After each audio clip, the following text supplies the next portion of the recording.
करचरणकृतं वा कायजं कर्मजं वा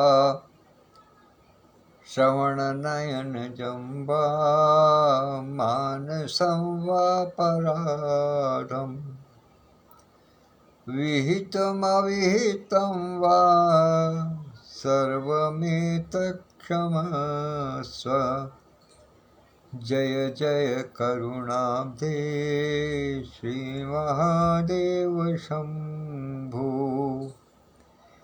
जय जय करुणाब्धे श्रीमहादेव शम्भो। कर्पूरगौरं करुणावतारं संसारसारं भुजगेन्द्रहारं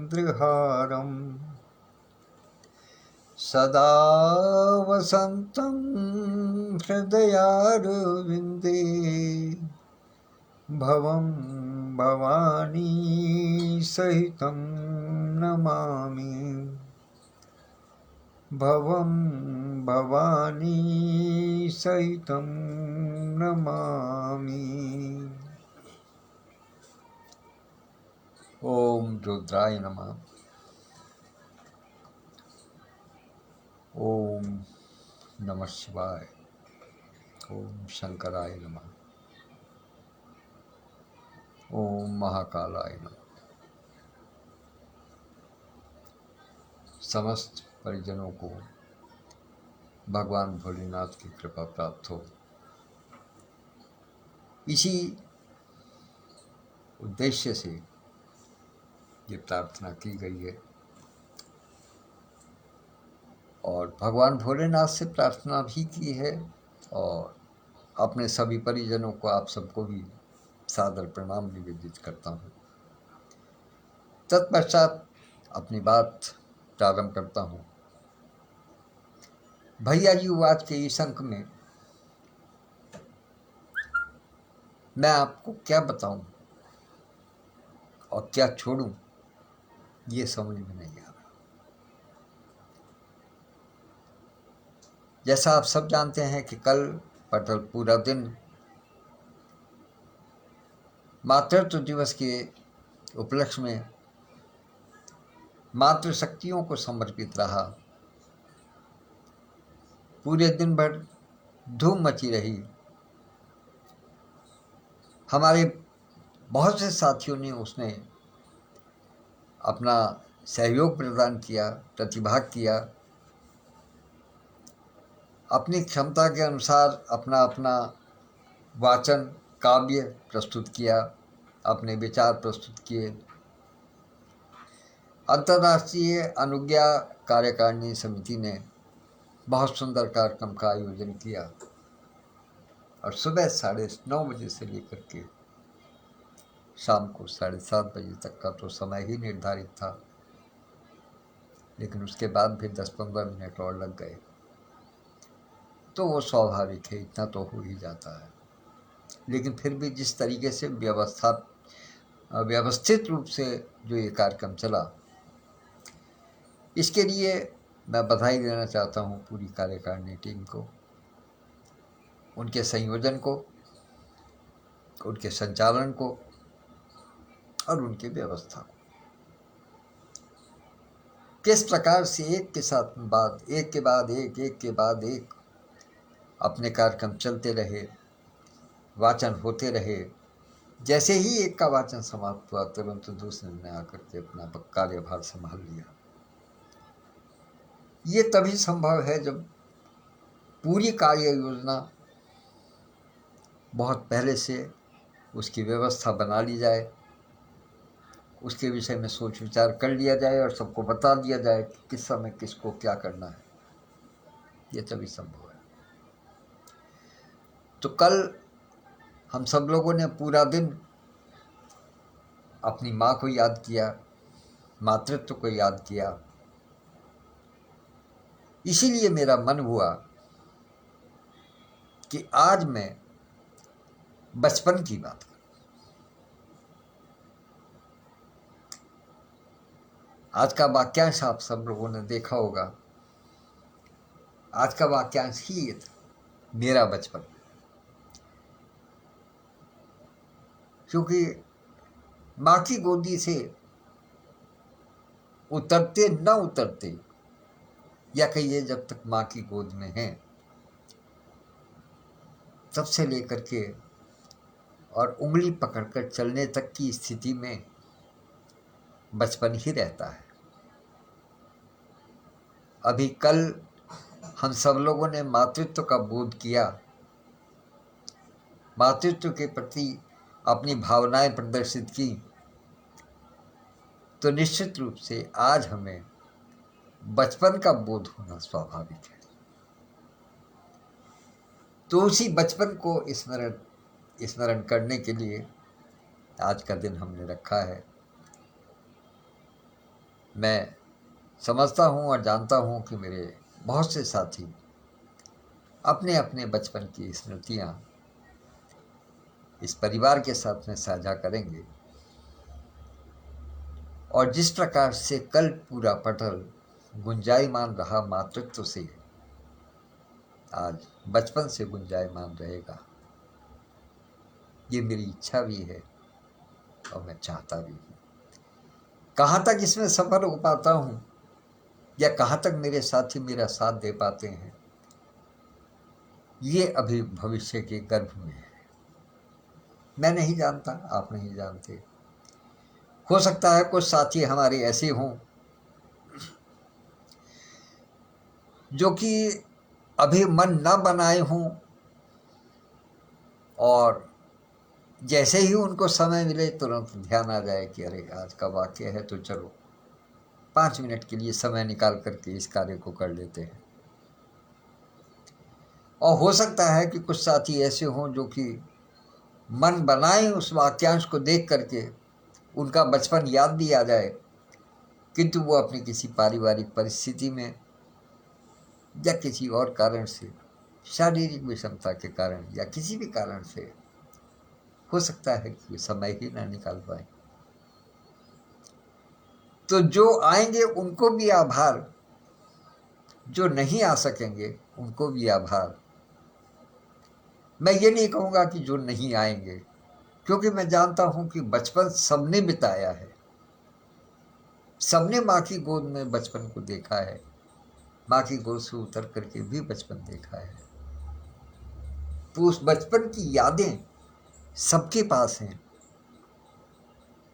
हर व्यक्ति अपने बचपन में लौट जाना चाहता है। कहा जाता है कि बचपन को संभाल कर रखना चाहिए हमेशा। क्यों? क्योंकि बचपन निर्मल होता है, निश्चल होता है। बचपन में किसी प्रकार का छल कपट नहीं होता। और जो समझदार व्यक्ति है वो कभी भी बचपन से दूर नहीं होना चाहता।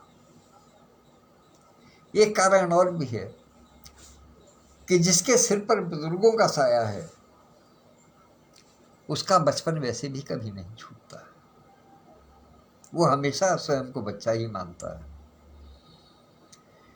और जो व्यक्ति अभी तक भी सामाजिक स्थिति में है, या कहिएगा कि हम लोगों की आयु में पहुंच गए हैं, जिन्होंने अपने बचपन में ये देखा है कि पड़ोस के काका काकी, चाचा चाची केवल हमको डपट ही नहीं लेते थे, यदि कोई गंभीर अपराध किया तो एक आध धौल भी जमा देते थे।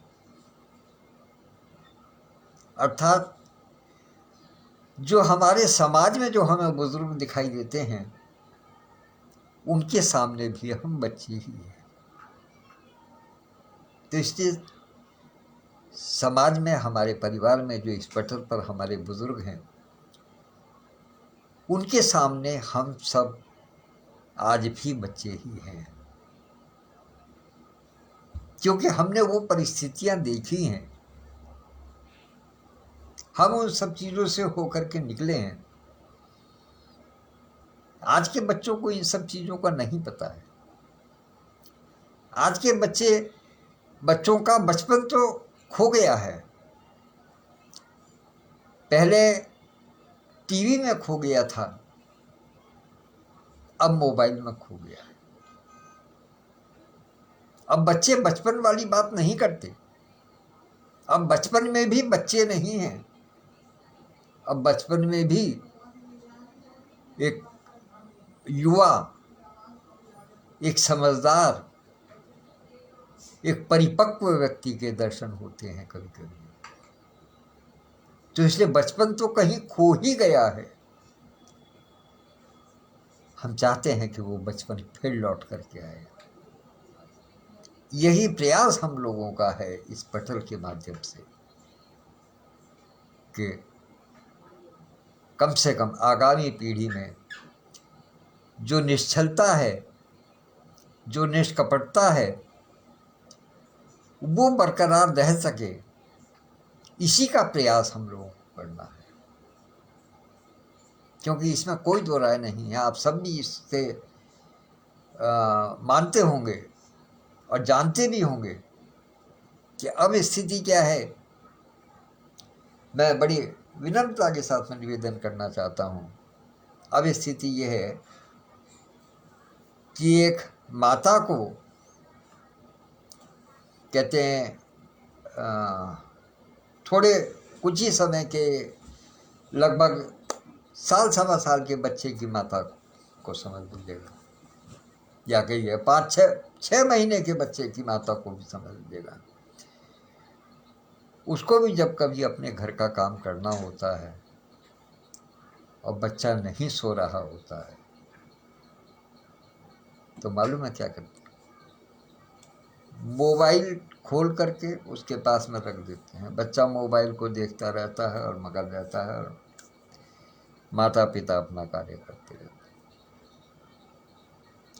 हैं। ये स्थिति जब मोबाइल की आ गई है आज की तारीख में कि 6 महीने का बच्चा, हमें इस उम्र में आकर के भी इसके बहुत सारे ऑप्शंस, बहुत सारे इसके जो वो हैं कारनामे हैं वो नहीं मालूम है।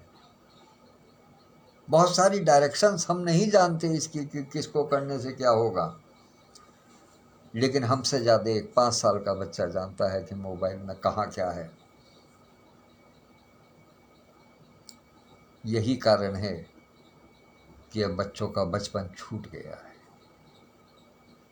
क्योंकि मोबाइल एक ऐसी चीज़ है। पहले तो टीवी हुआ करता था, तो टीवी की तो कम से कम ये स्थिति थी कि उसको हम लोग बंद कर देते थे।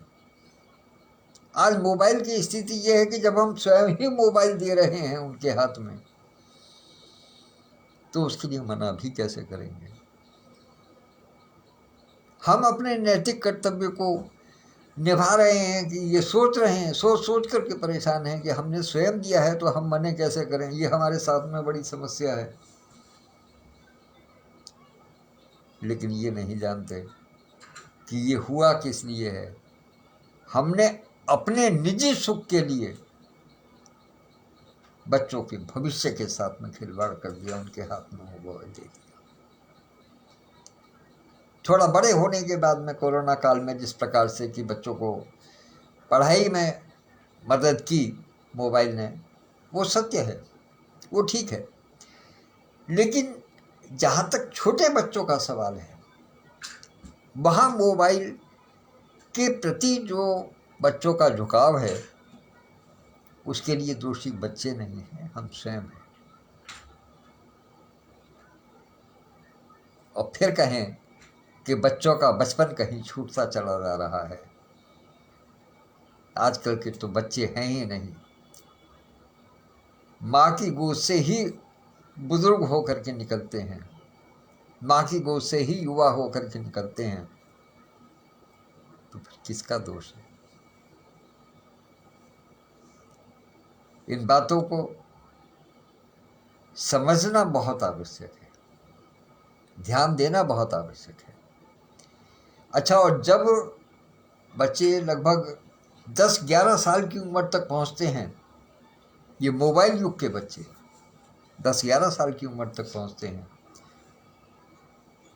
तो सैकड़ों नहीं हजारों की तादाद में इस प्रकार के उदाहरण हैं कि उन बच्चों की आंख पे मोटे मोटे लेंस का चश्मा लग जाता है।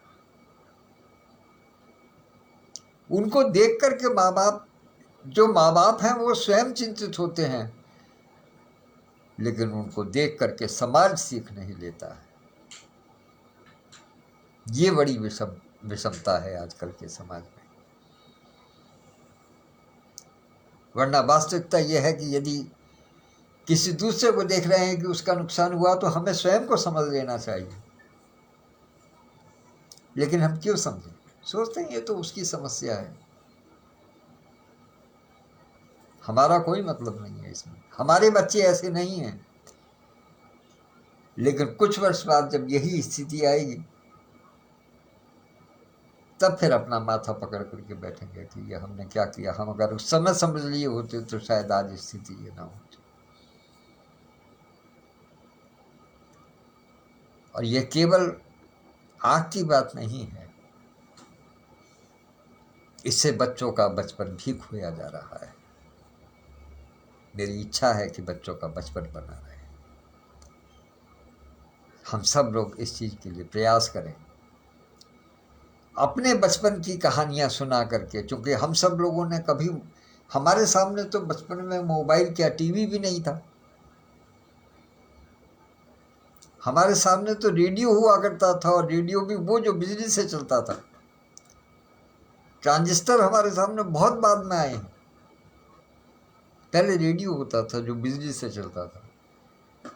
उसमें भी 2-3 गिनी चुनी कंपनी थी, फिलिप्स था, मर्फी था, इको था, और जाने क्या 2-3 इसी प्रकार की कंपनियां थी, बाकी रेडियो भी नहीं थे। और रेडियो पे जो कार्यक्रम प्रसारित होते थे वो अक्सर ज्ञानवर्धक होते थे। लेकिन कहते हैं ना कि जब सीमा हट जाती है किसी चीज की, जब तक आप किसी चीज को सुन रहे हैं, हो सकता है कि आप उसे पूरी तरीके से ध्यान दे करके न सुन पाए या कहीं इधर उधर हो जाए चला करके। लेकिन जब एक चलचित्र की भांति कोई चीज सामने से घूमती है तो फिर आप उसको देखते ही देखते हैं। और उसमें क्या दिखाई दे रहा है, समाज आजकल क्या परोस रहा है, इसके लिए मुझे कुछ कहने की आवश्यकता नहीं है। जिस पर सोने पर सुहागा ये हुआ कि अब टीवी भी एक तरफ हो गया है। अब आजकल टीवी भी घर में कोई नहीं देखता। क्यों? क्योंकि सबके पास अपने अपने मोबाइल हैं। एक कमरे में अगर 5 आदमी बैठे हैं तो पांचों के पांचों अपने अपने मोबाइल में व्यस्त हैं, एक दूसरे से बात करना कोई नहीं चाह रहा, जब तक कोई बहुत ही विशेष बात ना हो जाए। ऐसी स्थिति में बचपन कहाँ है? हम किसके अंदर बचपन ढूंढें और कैसे हम उस बचपन को पुनर्जीवित करें, ये सोचना हम लोगों का दायित्व है, यही सोचना हम लोगों का कर्तव्य है। क्योंकि यदि हम इसको नहीं सोचेंगे तो आगे का भविष्य क्या होगा, इसकी कल्पना से ही मन सिहर उठता है। आज जो कुछ समाज में विद्रूपताएं दिखाई दे रही हैं, वो उसका मुख्य रूप से कारण वही है। मुझे क्षमा कीजिए, मैं कटु बात कहने से मुझे कभी कोई गुरेज नहीं रहा, लेकिन जो सत्य है वो सत्य है। उसके मुख्य रूप से 2 ही कारण हैं। एक तो समाज में खाने के रूप में बिकने वाला गला सड़ा फास्ट फूड, गला सड़ा कहूँगा क्योंकि उसका पता नहीं है कि वो कब बना है, क्या बना है और कैसे बना है। और दूसरा, मोबाइल पे बरसने वाला गूगल बाबा। एक ने शरीर को नुकसान पहुंचाया, एक ने मन को नुकसान पहुंचाया। बच्चों का बचपन और मनुष्यों का चरित्र, इन दोनों को मिटाने में इन दोनों चीज़ों का बहुत बड़ा हाथ है। आजकल लोग बात कहते हैं कि साहब आदमी को गुस्सा बहुत आने लगा, जरा सी कोई बात किसी की सुनने को तैयार नहीं है, कोई किसी की सहन नहीं करता जरा सी बात। उसका कारण क्या है? स्पाइसी खाने जो बाजार से आते हैं वो क्या करेंगे? हमारे पिताजी ने एक बार हमसे कहा था कि बेटा मिर्च थोड़ी सी कम खाया करो, क्रोध पे काबू रहेगा। खाया करो, ऐसा नहीं है कि नहीं खाओ, होना चाहिए, लेकिन ऐसा नहीं कि आदमी अपने आपे से बाहर हो जाए। लेकिन आजकल तीखा तीखा और तीखा, और बाजार का बना हुआ किस प्रकार का, कैसा। एक बार आप सबसे जिक्र किया होगा, अवश्य ही संदर्भ आया होगा और आप सब भी जानते होंगे। पुरानी कहावत है कि जैसा खाए अन्न वैसा बने मन, और जैसा पिए पानी वैसी बने वाणी। आजकल क्या पिया जा रहा है? बिस्लरी की बोतलों का पानी। किस नाम पर? कि वो शुद्ध है। वो शुद्ध क्या है? उसके सारे खनिज और सारे तत्व तो निकल करके बाहर हो गए, उसमें कोई गुण नहीं है। पानी वही उचित है जो कि प्राकृतिक पानी है। तो अब वाणी देख लीजिएगा लोगों की किस प्रकार से बिगड़ रही है। और जैसा खाए अन्न वैसा बने मन। मैंने कहा था कि जिस समय भोजन बनता है उस समय बनाने वाले के मन में जिस प्रकार के भाव होते हैं वही असर उस भोजन में आता है जो उस समय बनता है, और वो फिर जिसके पेट तक पहुंचता है, जिसके शरीर तक पहुंचता है, उसमें उसी प्रकार के विचार उत्पन्न होते हैं। तो बाहर व्यापारिक दृष्टिकोण से जो भोजन बनता है, क्या हम इस बात की आशा कर सकते हैं कि उसमें जो बनाने वाला व्यक्ति है वो सात्विक विचारों का होगा? क्योंकि उसके दिमाग में सबसे पहली बात जो है वो ये है कि कम से कम समय में अधिक से अधिक लाभ कमाने वाली वस्तु बनानी है। ये मूल भावना है, इसको कोई हटा नहीं सकता और ये सत्य है। तो ऐसी भावनाओं के साथ में जो अन्न पका हुआ होगा वो जब जिस शरीर तक पहुंचेगा तो फिर उसमें उन्हीं भावनाओं का संचार होगा ना। कभी आपको ध्यान होगा कि अपने घरों में चौका हुआ करता था, चूल्हे के चारों तरफ एक लकीर खींच जाती थी, उसके अंदर कोई नहीं आ सकता। वो सात्विकता की निशानी थी। ये सारी व्यवस्थाएं थी अपने आप में इसीलिए कि मनुष्य के चरित्र का निर्माण होता रहे। तो बात बचपन से चली थी लेकिन कहाँ तक पहुंच गई? कहते हैं कि पेड़ जो होता है, जो पौधा होता है, उसी समय यदि उसको सहारा दे करके सही दिशा दे दी गई, जैसे बेर है, बेर को यदि आपने थोड़ी सुतली से या थोड़े धागे से बांध करके उसको जो दिशा दे दी वो उसी दिशा में मुड़ जाएगी। लेकिन यदि आपने उसको दिशा नहीं दी तो वो जमीन पर गिर जाएगी, फिर वो किसी काम की नहीं रहेगी, ना उसमें खूबसूरती रहेगी और ना उसके अंदर वो गुण रहेंगे, क्योंकि मिट्टी के संसर्ग में आकर के वो दूषित हो जाए। तो इसे संभालना उसी समय है जबकि वो बढ़ती हुई अवस्था में है। इसलिए बचपन को ही संभालना जरूरी है, बचपन के साथ ही अपना समय बिताना जरूरी है। आजकल माता पिता के पास समय नहीं है, कौन वो कौन सी व्यवस्था चली है आजकल नई, बेबी सिटिंग वाली, कि माता पिता दोनों नौकरी पर हैं, छोटे बच्चों को एक कोई व्यवस्था बनी है कि वो स्कूल टाइप का है या क्या है, आया जो है वो वहाँ बच्चों की देखभाल करती है। जो संस्कार, जो बात माता पिता बच्चों को दे सकते हैं साथ में रह करके, वो बाहर का कोई व्यक्ति नहीं दे सकता। कितनी भी आप कोशिश कर लीजिएगा, कोई नहीं दे सकता। इन सब चीज़ों का ध्यान रखना है, तभी बचपन पलेगा, तभी बचपन सुदृढ़ होगा। और बचपन जब सुदृढ़ होगा तभी वो आगे एक अच्छे नागरिक बन सकेंगे। इसलिए चिंता केवल इस बात की न कीजिएगा कि आजकल समाज में क्या हो रहा है, चिंता इस बात की कीजिएगा कि आखिर ये सब समाज में क्यों हो रहा है और हम उसके लिए कहाँ तक दोषी हैं और हम उसके लिए क्या कर सकते हैं। यही मूल विषय है। तो आइए इस विषय को आज मैं यहीं विराम देता हूँ, और जैसा एक बार फिर कहता हूँ कि अपने अपने बचपन की याद साझा करें पटल पर, सब जानें कि किसका बचपन कैसा रहा, किसने अपने माता पिता से क्या क्या सीखा, क्या क्या जाना, और फिर उसको अपने जीवन में किस प्रकार से उतारा।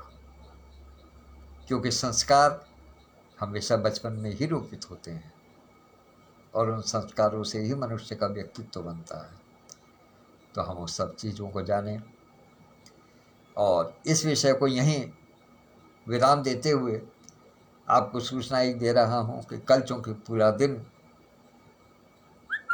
अंतर्राष्ट्रीय अनुज्ञा सत्य नारी शक्ति कार्यकारिणी की ओर से मातृत्व पर पूरा कार्यक्रम हुआ, पूरा दिन हमारे सभी साथी व्यस्त रहे। इसलिए सबसे सजन कार्यक्रम जो कल 8 बजे प्रस्तावित था वो कल नहीं हो पाया, वो आज होगा।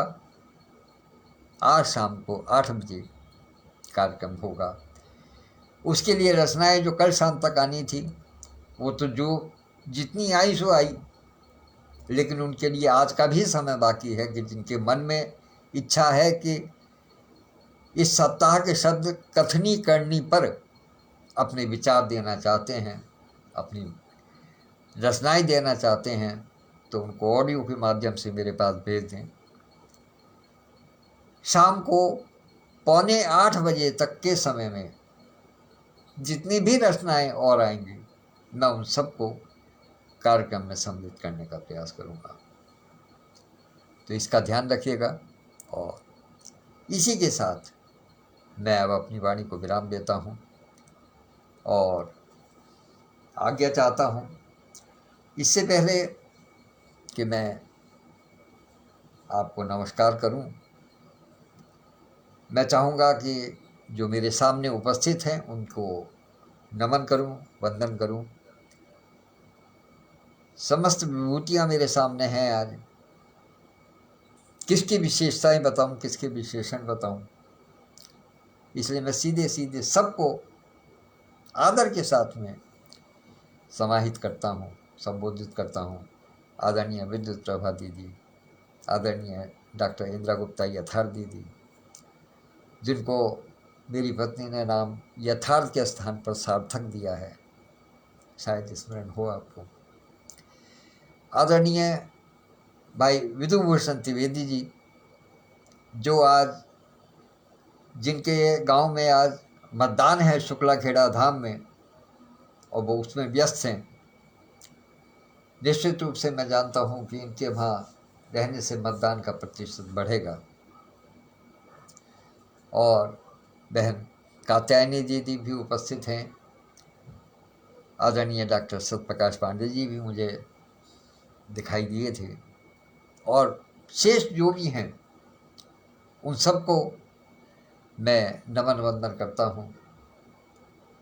जानता हूँ कि आदरणीय विधुभूषण भाई साहब के पास इस समय कम से कम 10-15 लोग इनके पास अवश्य होंगे, और वो भी मेरी बात को सुन रहे होंगे।